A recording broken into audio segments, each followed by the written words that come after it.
Good afternoon, everybody, and welcome to Coffee Chatter. We have a lot of stuff to cover today, so let's get started. The 10 most endangered jobs for 2014. As you may know, many jobs are being replaced due to an increase in technology.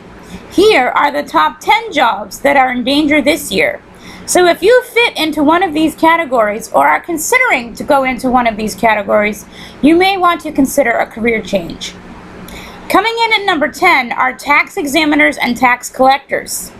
Even though these jobs are popular during tax season, their overall hiring outlook is at a negative 4%. Coming in at number 9 with a negative 5% outlook for hiring is a printing worker. More and more people are switching to online versions of magazines or using Kindles to read ebook formats of their favorite magazines, lowering the need for printers. Also, more writers are using self-publishing websites such as CreateSpace or Lulu, which also lowers the need for printers. Number 8 goes to drill press operators at negative 6%, being replaced by more modern machines that can run on their own just by pushing buttons, eliminating the need for an actual operator. Number 7, surprisingly, is flight attendants with a negative 7% hiring rate. While there are not many robotic attendants on American airplanes, I'm sure the day is coming. Also, the general decrease in flights has caused the slow demise of this once booming career. Number 6 is a lumberjack, a profession that has been low in the ratings for years due to increases in technology and general lack of interest. This occupation has a negative 9% outlook. Leading us into the top 5 at a negative 12% hiring outlook is a travel agent. Many travelers now take their matters into their own hands, unless they are traveling overseas, and also are using sites such as Expedia to book and plan their own vacations. Again, as with flight attendants, the general decrease in travelers also causes this demise. Number 4 belongs to newspaper reporters, coming in with a negative 13% hiring outlook. This decline is due to more than one reason, but topping the list of reasons is the fact that many newspapers are either going out of business entirely or switching to online versions of their paper. Also adding to the demise of this business is obviously an increase in TV and media reporting. Number 3 is a pretty obvious one, meter readers, with a negative 19% hiring outlook. Why? Because for the most part, cities have installed machines that keep track of the parking meters for them. The problem with this is all that happens is an alarm goes off that can barely be heard, which means nothing is honestly done about a car still being parked there after its time is up, unless a cop with good hearing skills is in the area. Coming in at number 2 is farming, with a negative 19 hiring outlook. This is also obvious, as for one thing, there is not much left of farming country in most of the country anymore. At one point, each state was loaded with farms. Now only the southern states and California have a large amount of farms, and also Vermont. Also, there are more machines available now that do the same things a farmer would do, eliminating their jobs. But the number 1 job that is in danger of being canceled out, which I can differ with, is the mail carriers. Although it seems to us there will always be junk mail, their jobs are growing shorter and shorter every day due to their lack of snail mail being used. Many people pay their bills online as well as do birthday and such cards through email now, eliminating the usage of mail carriers. Their hiring outlook is at a negative 28%. We'll also take a look. Last week, we looked at the most expensive colleges in New England. This week, we'll turn the tables a little bit and discuss the least expensive. However, the same as last week, the tuition prices only include tuition and school fees. Starting off our list is New Hampshire's Daniel Webster College, coming in at $15,090. Boston Baptist College in Massachusetts came in at $14,946, and Goddard College in Vermont clocked in at $14,218. UNH at Manchester clocked in at position number 37 at a low 13,757, followed by the University of Massachusetts at Amherst at 13,415. Also on the list was Cambridge College, also located in Massachusetts, at 13,240. The Paget College of Art, located in Connecticut, clocked in at 12,960, along with Keene State in New Hampshire at 12,776, nice thinking, Matt, and Plymouth State, also in New Hampshire, at 12,560. Vermont Technical College came in at 12,024. The University of Massachusetts at Boston came in at position number 30 with 11,966.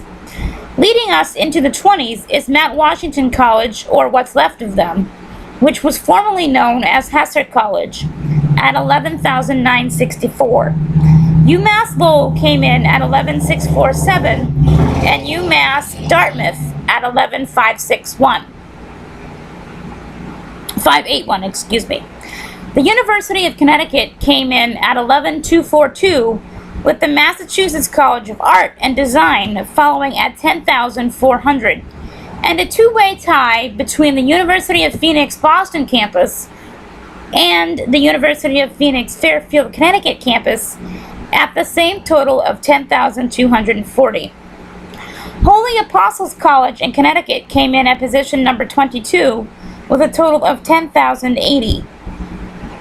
Followed by North Point Bible College in Massachusetts at 9,980, and another tie between Linden State College in Vermont at 9,864 and Castleton State College also in Vermont at the same price, and Johnson State College in Vermont at the same price as well of 9,864. The University of Connecticut at Stamford came in at position number 17 with a total of 9,358, followed by another tie between the University of Connecticut Tri-Campus and the University of Connecticut Avery Point campus, both at 9,480. Eastern Connecticut State University clocked in at 8,911, followed by Fitchburg State in Massachusetts at 8,710, Southern Connecticut State University at 8,570, and the Massachusetts College of Liberal Arts at 8,529. Starting out our top 10 is Western Connecticut State University at 8,440. Number 9 is Central Connecticut State at 8,321. Number 8 is Westfield State in Massachusetts at 8,297. Worcester State in Massachusetts is at 8,157. And number 6 is Framingham State in Massachusetts at 8,080. Starting out our top 5 is Bridgewater State, also in Massachusetts, who seems to be at wit's end with Connecticut for the cheapest colleges, coming in at 8,053. Number 4, Salem State in Massachusetts at 8,050. Number 3, New England College of Business and Finance, also in Massachusetts, at 7,875. Number 2, Massachusetts Maritime Academy at 7,202. So who is your cheapest college? Granite State University, right here in New Hampshire, formerly known as Granite State College, with campuses found around the state with a low cost of $7,065. Now let's switch gears to some TV news. Another Dancing with the Stars Season 18 competitor is engaged. Charlie White is not the only Dancing with the Stars alum from the last season to be planning a walk down the aisle. Danica McKellar announced on Twitter Wednesday evening that her and her boyfriend Scott are officially engaged. McKellar is most known for playing on The Wonder Years, and more recently wrote a series of algebra books for teens that makes math fun. Continuing with our college theme, contrary to what many believe, not every celebrity majored in acting or music. Here are some celebrities who majored in things way out of their career field. Brooke Shields went to Princeton College and graduated with a degree in French literature in 1987. Friends star Lisa Kudrow went to Vassar College and graduated with a degree in biology, wanting to follow in her father's footsteps and study the patterns of headaches. Princeton is also home to David Duchovny, who majored in English literature, earning his bachelor's at Princeton and his master's at Yale. He was in a PhD program in New Haven but never finished. Dolph Lundgren went to multiple colleges, including Washington State University for his bachelor's, the Royal Institute of Technology, Stockholm, for a bachelor's degree, and the University of Sydney for a master's, with majors in both chemistry and chemical engineering. Christy Turlington went to New York University, majoring in comparative religion and Eastern philosophy. Brian May went to the Imperial College in London for both his bachelor's and PhD in astrophysics. James Franco went to UCLA for his bachelor's degree, Columbia University for his master's in fine arts, and is currently studying for his PhD. At Columbia, in what, you may ask? English and writing, of course.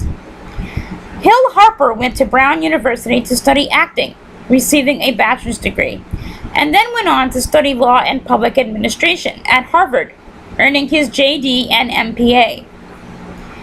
Malin Ballack went to UCLA for both her bachelor's and PhD in neuroscience. So the chick from Big Bang Theory who plays a doctor is actually a doctor in real life. Jay Leno graduated from Emerson College. His major? Speech therapy. Ashley Judd went to the University of Kentucky for her bachelor's degree, majoring in French, and she went to Harvard for her master's in public administration. Art Garfunkel went to Columbia University for both his bachelor's in history and his master's in mathematics. He considered going for his PhD in mathematics, but decided to focus on music instead. Anna Chlumsky went to the University of Chicago after doing some child acting, majoring in international studies. She returned to acting, however, and can now be seen on the HBO series Veep. Comedian Ricky Gervais went to the University College of London, graduating with a degree in philosophy.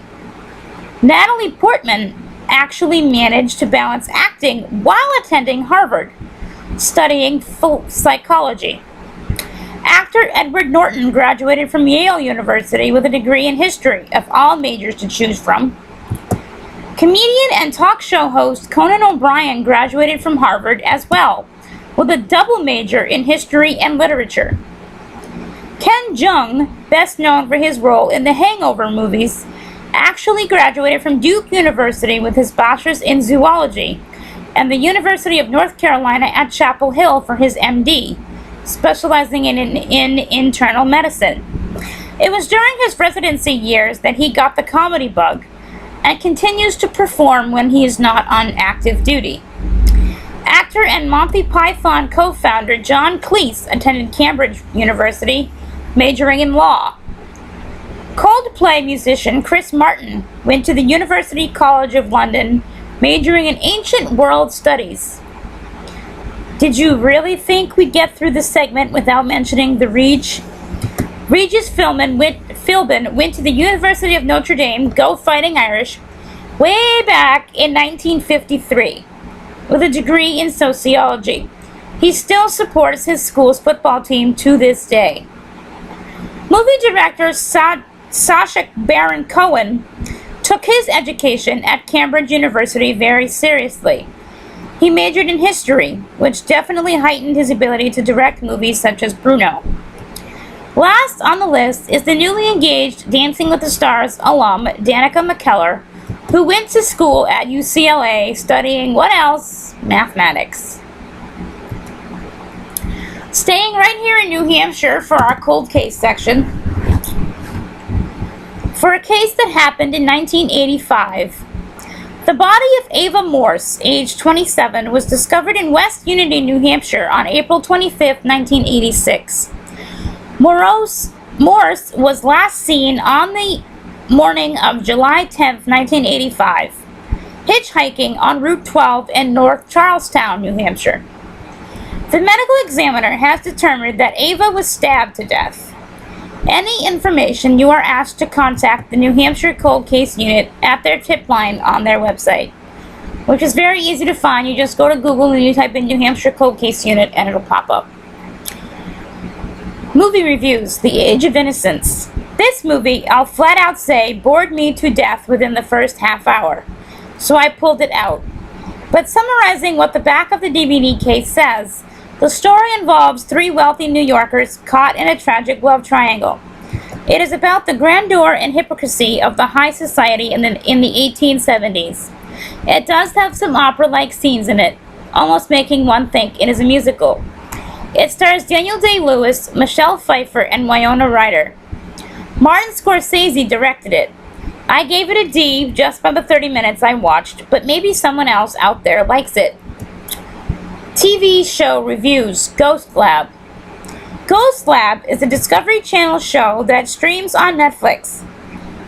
Similar to the movie I critiqued earlier, this show I could only survive about 10 minutes of. First of all, they don't even show you or explain the machines they're using to track the ghosts. Even the simplest of ghost shows at least explains a little about what they're using. Second of all, they didn't even stay in one room for more than 2 seconds without saying, "Okay, nothing here." Seriously? Even I know that in order to capture something, you need patience. Another D grade goes to this show, pathetic. And I hope it didn't last longer than a season on Discovery. For our reflection corner, first, we have our first reading comes from the Song of Solomon, also known as the Song of Songs, chapter 3, verses 1 through 4. On my bed at night I sought him whom my heart loves. I sought him, but I did not find him. I will rise then and go about the city. In the streets and crossings I will see him whom my heart loves. I sought him, but I did not find him. The watchmen came upon me as they made their rounds of the city. Have you seen him whom my heart loves? I had hardly left them when I found him whom my heart loves. I took hold of him and would not let him go till I should bring him to the home of my mother, to the room of my parent. Our psalm today is Psalm 63, verses 2 through 6, 8, and 9. My soul is thirsting for you, O Lord my God. O God, you are my God, for you I long. For you my body yearns, for you my soul thirsts, like a land parched, lifeless, and without water. My soul is thirsting for you, O Lord my God. So I look to you in the sanctuary, to see your power and glory. For your love is better than life. My lips offer you worship.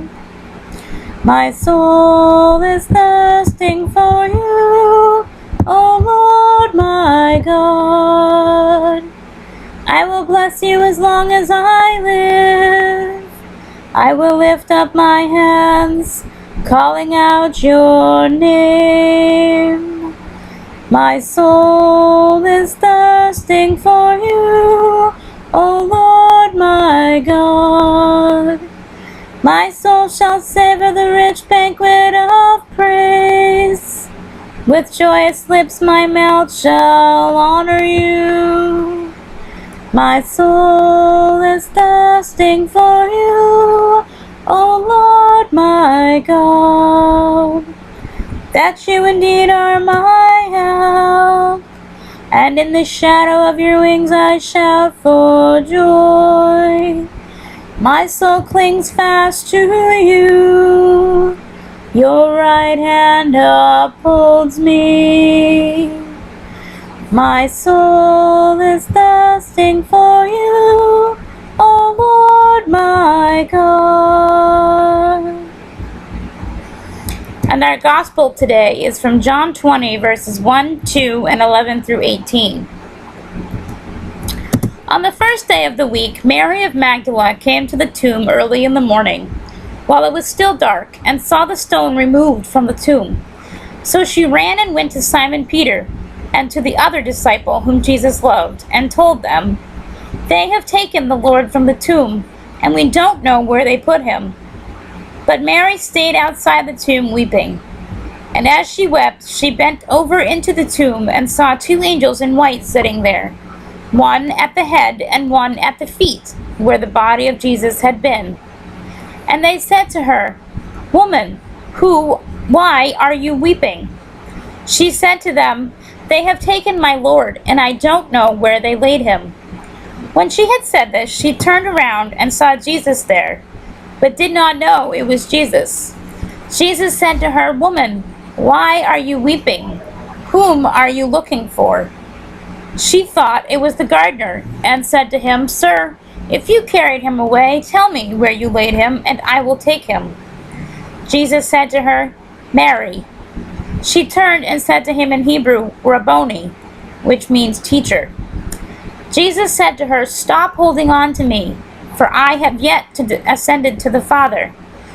But go to my brothers and tell them, I am going to my Father and your Father, to my God and your God." Mary of Magdala went and announced to the disciples, "I have seen the Lord," and what he told her.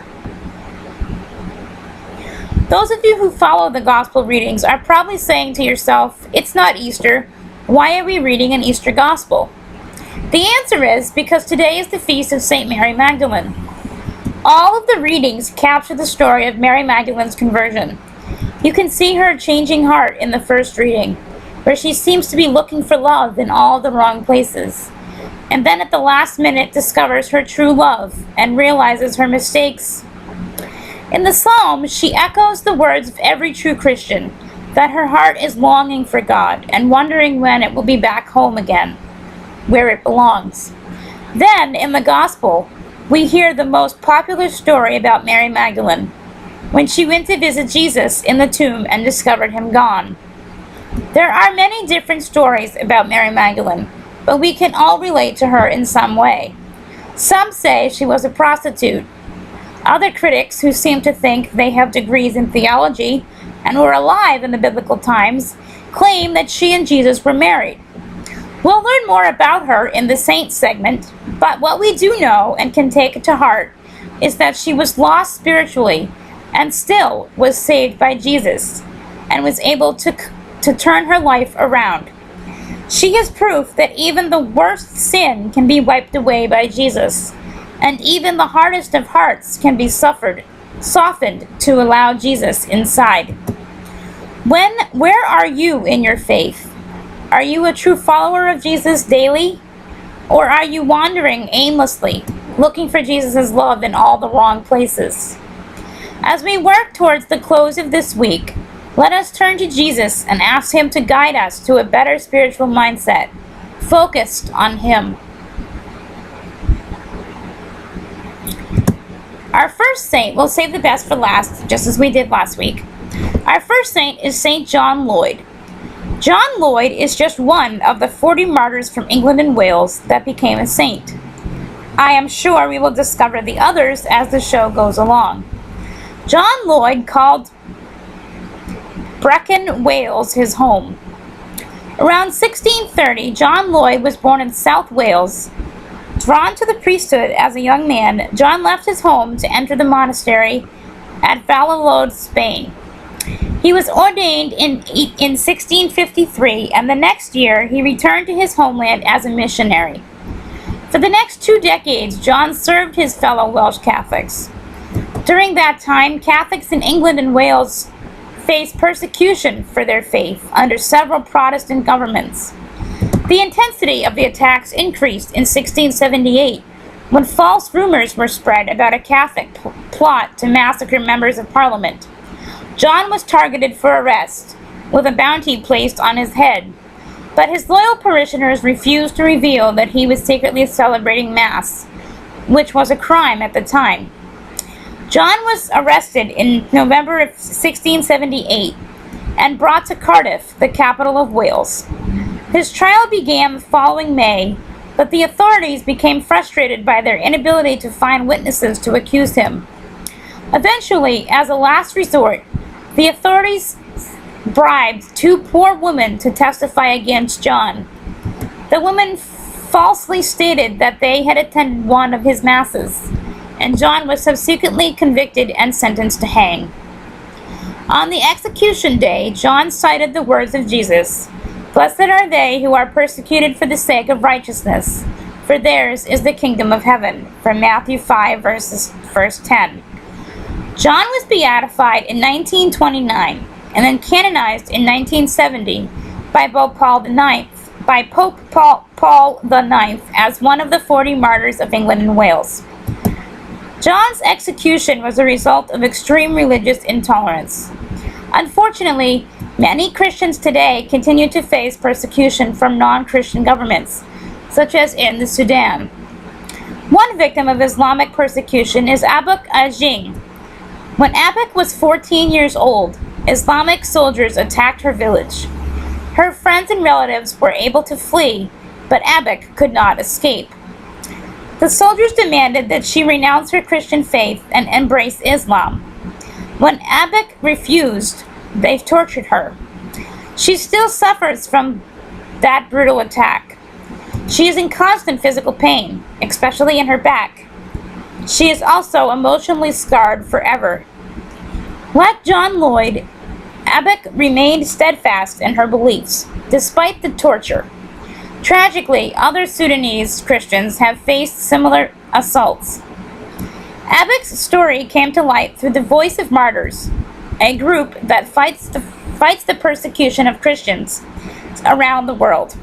To learn more about their efforts, visit www.persecution.com. Pray for the people they are trying to help. We also still more locally see this with a woman who is still not made at home after being sent away for marrying a Christian here in Manchester, to the point of being forced to even give birth while in jail overseas. And lastly, our final saint for the day is Saint Mary Magdalene. Along with being there at Christ's death and resurrection, Mary Magdalene is also the patroness of the Order of Preachers and Penitents. She was born in Magdala, Galilee, hence the reason the name Mary of Magdala. According to the Gospels, Mary Magdalene was one of Jesus' most faithful disciples. The Gospel of Luke says that their relationship began when Jesus miraculously rid Mary of demons. Devoted to him, Mary traveled with Jesus and the 12 apostles throughout the countryside, caring for their needs. Mary was the one of the few who stayed with Jesus until the end. She wept as he suffered and died on the cross, and quietly watched as he was buried. 3 days later, she returned to the tomb only to find it empty. Thinking his body had been stolen, Mary was grief-stricken until angels suddenly appeared and told her Jesus had risen, as he had promised. Minutes later, Jesus comforted Mary and sent her to tell his other followers of his resurrection. According to Eastern tradition, Mary Magdalene then went to Ephesus with the Apostle John and the Virgin Mary. Mary Magdalene supposedly died there, and her body was venerated for centuries in Constantinople. A legend also says Mary married John. Western tradition, on the other hand, holds Mary Magdalene, Martha, Lazarus, and others were cast out to sea from Palestine in a boat with no oars. They eventually drifted to the coast of southern France. Mary and the others then spread the gospel in France and laid the groundwork for the establishment of Christianity there. The Feast of Mary Magdalene has been observed in the West since the 8th century. She is honored in England with 2 colleges named for her at Oxford and Cambridge universities. Mary Magdalene welcomed God into her heart and allowed him to touch her life through Jesus. She loved Jesus and was a dedicated follower. She showed her love by ministering to him and spreading the good news of his resurrection.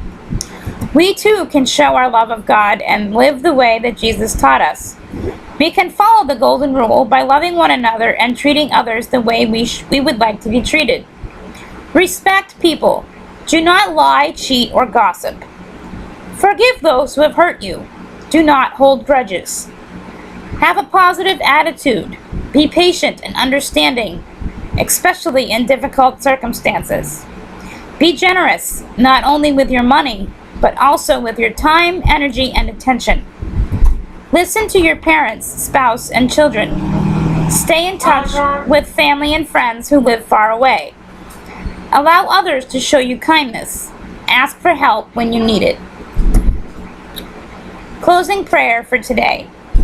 Father, your Son first entrusted to Saint Mary Magdalene the joyful news of his resurrection. By her prayers and example, may we proclaim Christ as our living Lord and one day see him in glory. For he lives and reigns with you and the Holy Spirit, one God, forever and ever. Amen.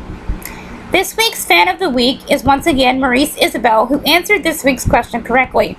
The correct answer was Danforth. The next question will be posted next Monday, so be on the lookout because you only have one day to answer the question before the show is posted. I will see you next Tuesday and have a great rest of the week.